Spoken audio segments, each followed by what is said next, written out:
Welcome to ராச்சி ஆச்சி சமையல். Hi friends, இன்றைக்கி நம்ம கடாய் பன்னீர். ஃபஸ்ட்டு கடாயில் ஒரு 2 டேபிள் ஸ்பூன் போல் ஆயில் ஆட் பண்ணிவிட்டு ஒரு 4 பச்சை மிளகாய் கீரி போட்டுக்கோங்க. கூடவே ஒரு 10 முந்திரி, முழு முந்திரியாக இருக்கிற மாதிரி பார்த்துக்கோங்க. அதை போட்டு வதக்கிக்கோங்க. இப்படியே ஒரு நல்ல வெங்காயம் வந்து நல்லா டிரான்ஸ்பரண்ட்டாக வர்ற மாதிரி வதக்கி எடுத்துப்போம்.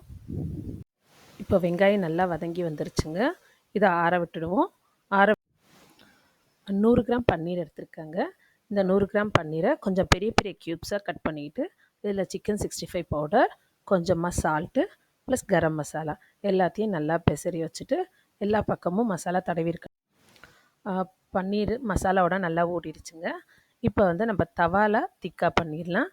தோசை தவா வச்சு அதில் எண்ணெய் ஊற்றி வச்சுருக்கேங்க. லைட்டாக எண்ணெய் ஆட் பண்ணிட்டாலே போதும். ஃபஸ்ட்டு ஊற வச்சுருக்க பன்னீரெல்லாம் அப்படியே அப்ளை பண்ணிவிடுவோம் தோசை தவாவில். ஒரு பக்கம் நல்லா ரோஸ்ட் ஆனதுக்கப்புறம் திருப்பி போட்டு 2வது பக்கமும் ரோஸ்ட் பண்ணி எடுத்துப்போங்க. பன்னீர் டிக்கா ரெடி ஆயிடுச்சு. இப்போ கிரேவிக்கு ஃபஸ்ட்டு ஒரு 4 தக்காளியை மிக்சியில் போட்டு யூரியா அரைச்சி எடுத்துப்போம். அடுத்து நம்ம வதக்கி வச்சுருந்தாங்கள வெங்காயம், முந்திரி, பச்சை மிளகாய், அதையும் இப்போ நம்ம மிக்சி ஜாரில் போட்டு கூடவே 1 கப் தயிரை ஆட் பண்ணி நல்லா ஃபைன் பேஸ்ட்டாக அரைச்சி எடுத்துக்கலாம். இப்போ கிரேவி செய்கிறதுக்கு கடாயை வச்சு கடாய் சூடானதும் ஒரு 2 டேபிள் ஸ்பூன் போல் ஆயில் ஆட் பண்ணிவிட்டு அதில் 1 டேபிள் ஸ்பூன் இஞ்சி பூண்டு பேஸ்ட்டை போட்டு நல்லா ஃப்ரை பண்ணிப்போங்க. அது பச்சை வடை போகிற வரைக்கும். இஞ்சி பூண்டு பேஸ்ட்டு நல்லா வதங்கிடுச்சுங்க. இப்போ நம்ம தக்காளி அரைச்சி வச்சுருந்தோம்ல அந்த பியூரியும் போட்டு நல்லா இதில் வதக்கிடலாங்க. பச்சை வடை போகிற வரைக்கும் வதக்கிட்டு எடுத்துருவோம். இப்போ தக்காளி நல்லா வதங்கிடுச்சுங்க.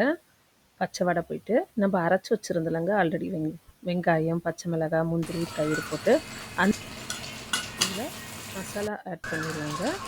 ஃபஸ்ட்டு 1 டேபிள் ஸ்பூன் போல் மஞ்சள்தூள் போட்டுருவோம். ஒரு அரை டேபிள் ஸ்பூன் போல் காரம் போட்டுருங்க. ஏன்னா ஆல்ரெடி நான் பச்சை மிளகாய் அரைச்சி போட்டிருக்கேன். அதனால் நான் அரை டேபிள் ஸ்பூன் போட்டிருக்கேன். உங்களுக்கு வேணும்னா நீங்கள் இன்னும் கொஞ்சம் ஒரு அரை டேபிள் ஸ்பூன் கூடவே கூட போட்டுக்கலாம். கூடவே கொஞ்சமாக கரம் மசாலா ஆட் பண்ணி நல்லா கிளறி விட்டு கொதிக்க விடலாங்க.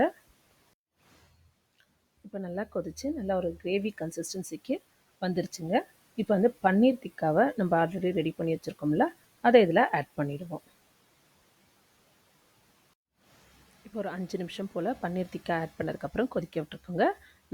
எல்லாம் நல்லா கொதித்து நல்லா கிரேவி வாசனை நல்லா இருக்குங்க. இப்போ கொஞ்சமாக அரோமாக்காக கஸ்தூரி மேத்தி லீவ்ஸை க்ரஷ் பண்ணி போட்டுடலாம். அவ்வளோதாங்க, டேஸ்டியான கடாய் பன்னீர் டிக்கா மசாலா ரெடி ஆயிடுச்சுங்க. இந்த கிரேவியை நீங்கள் சப்பாத்தி, ரோட்டி, நான் வச்சு சாப்பிட்லாங்க. இந்த வீடியோ உங்களுக்கு பிடிச்சிருந்தா லைக் பண்ணுங்கள், ஷேர் பண்ணுங்கள், மறக்காமல் சப்ஸ்கிரைப் பண்ணிடுங்க.